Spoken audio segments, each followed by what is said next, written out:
ఈ జీవితం చాలా అందమైనది. ఒక రోజు, ఒక గంట, ఒక నిమిషం నీవు కోల్పోయినట్లయితే ఆ కాలం ఎప్పటికీ ఎన్నటికీ తిరిగి రాదు. అందుకే ఈ జీవితంలో ద్వేషాలు, వాగ్వాదాలు అసలే వద్దు. ప్రతి ఒక్కరితో నవ్వుతూ మాట్లాడు. ఆనందంగా జీవితాన్ని గడపడానికి ప్రయత్నించు. నిన్ను విమర్శించేవారు విమర్శిస్తూనే ఉంటారు తప్ప విస్తరేసి నీకు వడ్డించరు. ఈ లోకంలో పక్కవాడు పైకి ఎదిగినా, వారికంటే ఎక్కువ సంపాదించినా కుళ్ళుకుంటారే తప్ప ఏమాత్రం అభినందించరు. ఈ విషయాన్ని నువ్వు బాగా అర్థం చేసుకుని వారెవరిని పట్టించుకోకుండా ఆత్మవిశ్వాసంతో ముందుకు సాగిపో. కడుపు రగిలినా మనసు నలిగినా నోటి వెంట వచ్చేవి నిందలు శాపాలు కాదు, పచ్చి నిజాలు, కఠినమైన వాస్తవాలు. గాలివానకు గొడుగు వాడినా ఏమాత్రం ఫలితం ఉండదు. అలాగే ముళ్ళకంపను మంచినీళ్లతో పెంచినా ఏమాత్రం ప్రయోజనం ఉండదు. జీవితంలో కొన్ని బంధాలు, బంధుత్వాలు కూడా అంతే. జీవితం మనకు పనిగట్టుకుని ఏమీ నేర్పించదు. మనకు ఎదురయ్యే మనుషుల ద్వారానే మనమే అన్నీ నేర్చుకోవాలి. జీవితం ఎలాంటిదంటే అర్థం కాని వయసులో ఆనందాన్ని, అర్థమయ్యే వయసులో కన్నీళ్లను తెప్పిస్తుంది. ఏ గమ్యానికైనా చాలా దారులుంటాయి. నీకేది సరైనదో దాన్ని వెతికి పట్టుకోవడమే జీవితం. ఎలాంటి కారణం లేకుండా ఎవరైనా మిమ్మల్ని ద్వేషిస్తున్నారు అంటే మీలోని మంచితనాన్ని వారిలోని చెడు ప్రవృత్తి సహించలేకపోతుందని అర్థం. అదుపు తప్పి కింద పడితే ఆదుకోదు ఈ లోకం. దారిలోని చీకటైతే తోడురాదు నీ నీడ. చేయి జారి దూరమైతే చేరుకోదు ప్రేమ. అలసిపోయి కన్ను మూస్తే ఆపలేదు బంధం. అందుకే నిన్ను నువ్వు నమ్ముకో. నీకై నువ్వు ముందుకు సాగిపో. జీవితంలో సన్మానాలు, అవమానాలు జరుగుతూ ఉంటాయి. వాటిని నువ్వు ఏమాత్రం పెద్దగా పట్టించుకోకు. అవి అప్పుడప్పుడు జీవితంలో జరుగుతూనే ఉంటాయి. ఆత్మాభిమానాన్ని మాత్రం ఎప్పటికీ ఎన్నటికీ వదులుకోకు. అదే నిన్ను ఎప్పటికైనా సగర్వంగా నిలబెట్టేది. గుడిలో నువ్వు ₹1,00,000 విరాళం ఇచ్చినా సరే నిన్ను భక్తుడనే అంటారు. అదే ఆకలితో ఉన్నవాడికి ఒక్కసారి అన్నం పెట్టి చూడు, వారు నిన్ను దేవుడని అంటారు. ఒక ఆలోచన పనిగా రూపొందుతుంది. ఆ పని అలవాటుగా మారుతుంది. ఆ అలవాటు నీ వ్యక్తిత్వంగా మారుతుంది. వ్యక్తిత్వం తలరాతగా రూపుదిద్దుకుంటుంది. కాబట్టి మీ తలరాతను సృష్టించుకునేది మీరే.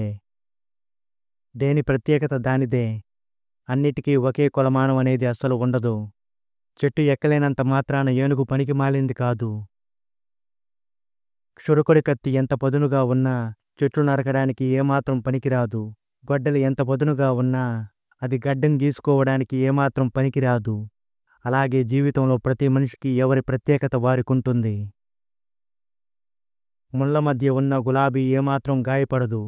అలాగే సమస్యలన్నీ ఒక్కసారిగా చుట్టుముట్టినా సరే మనిషి తన ధైర్యాన్ని కోల్పోకూడదు. జీవితంలో ఏదీ శాశ్వతం కాదు, మన సమస్యతో సహా. సంపదకు అహంకారం తోడైతే అన్ని దుర్గుణాలు వరుసగా ఉత్పన్నమవుతాయి. వాటి యొక్క చివరి ఫలితం మనిషి నాశనమే. డబ్బుతో కొనగలిగే వస్తువులను కొనడం మంచిదే కానీ డబ్బుతో కొనలేని వస్తువులను పోగొట్టుకోవడం ఏమాత్రం మంచిది కాదు. జీవితంలో చాలామంది చేసే తప్పేమిటంటే తమకు అత్యంత ఇష్టమైన పనిని వృత్తిగా మలుచుకోవడానికి ప్రయత్నించకపోవడమే. జీవితం అనేది ప్రతినిత్యం సవాళ్లను విసురుతూనే ఉంటుంది. వాటిని ఎలా తప్పించుకోవాలని అనుకోవడం కన్నా ఎలా ఎదుర్కోవాలో ఆలోచిస్తేనే మనం మరింత బలవంతులుగా మారగలం. నువ్వేమిటో ఈ ప్రపంచానికి అర్థం కాకపోయినా ఎలాగోలా బ్రతికేయవచ్చు. కానీ నీకు నువ్వు అర్థం కాకపోతే మాత్రం ఈ ప్రపంచంలో ఎక్కడా బ్రతకలేవు. ఏదైనా మంచి సాధించాలనుకున్నప్పుడు శ్రమించే స్వభావంతో పాటు విమర్శలను భరించే స్వభావం కూడా ఉండాలి. ఈ ప్రపంచంలో ఎవరితో కూడా మిమ్మల్ని మీరు అస్సలు పోల్చుకోవద్దు. అలా పోల్చుకున్నట్లయితే మిమ్మల్ని మీరు అవమానించుకున్నట్లే. చేయబోయే పనిని తెలుసుకోవడమే వివేకం. ఎలా చెయ్యాలో తెలుసుకోవడం నైపుణ్యం. దానిని పూర్తి చేయడమే సద్గుణం. ధైర్యం అంటే ప్రమాదాన్ని లెక్క చేయకపోవడం కాదు, ప్రమాదాన్ని సరిగ్గా అంచనా వేయడం, దాన్ని అధిగమించడం.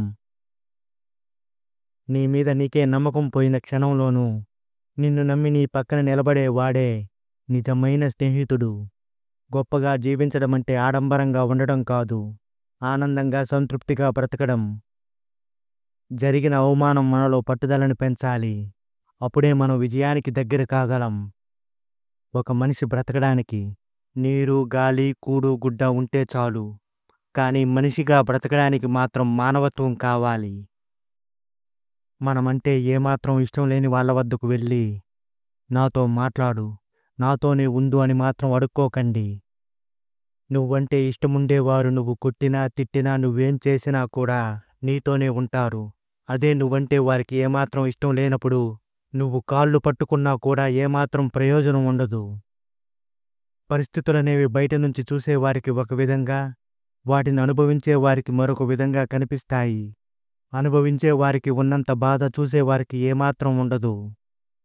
నువ్వంటే ఏమాత్రం అభిమానం లేనివారు, నిన్ను తక్కువ చేసి చూసేవారు, నీకు ఏమాత్రం విలువనివ్వనివారు నీకు దూరం కావడం నీకొక గొప్ప వరం. అప్పు, పగ, రోగం ఈ మూడు లేకుండా మనిషి గుడిసెలో బ్రతికినా చాలు. వాడే నిజమైన కోటీశ్వరుడు.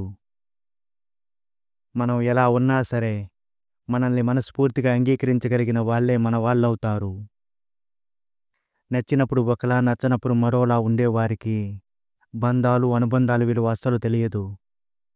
అలాంటి వారితో ముడిపడిన బంధం మనకు కన్నీళ్లను కానుకగా మాత్రమే ఇస్తుంది. మనం వెళ్ళిన చోట మర్యాద ఇవ్వలేదనడం తప్పు. మర్యాద లేని చోటుకు వెళ్ళడమే మనం చేసిన మొదటి తప్పు.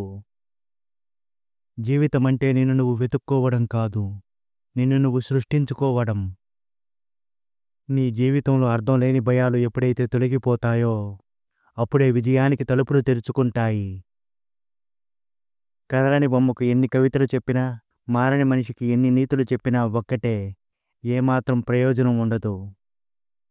ఎవరో వస్తారు నా జీవితాన్ని మార్చడానికి ఏదో చేస్తారని ఎదురు చూస్తూ కూర్చుంటే నీకు జీవితంలో నిరాశే మిగిలిపోతుంది.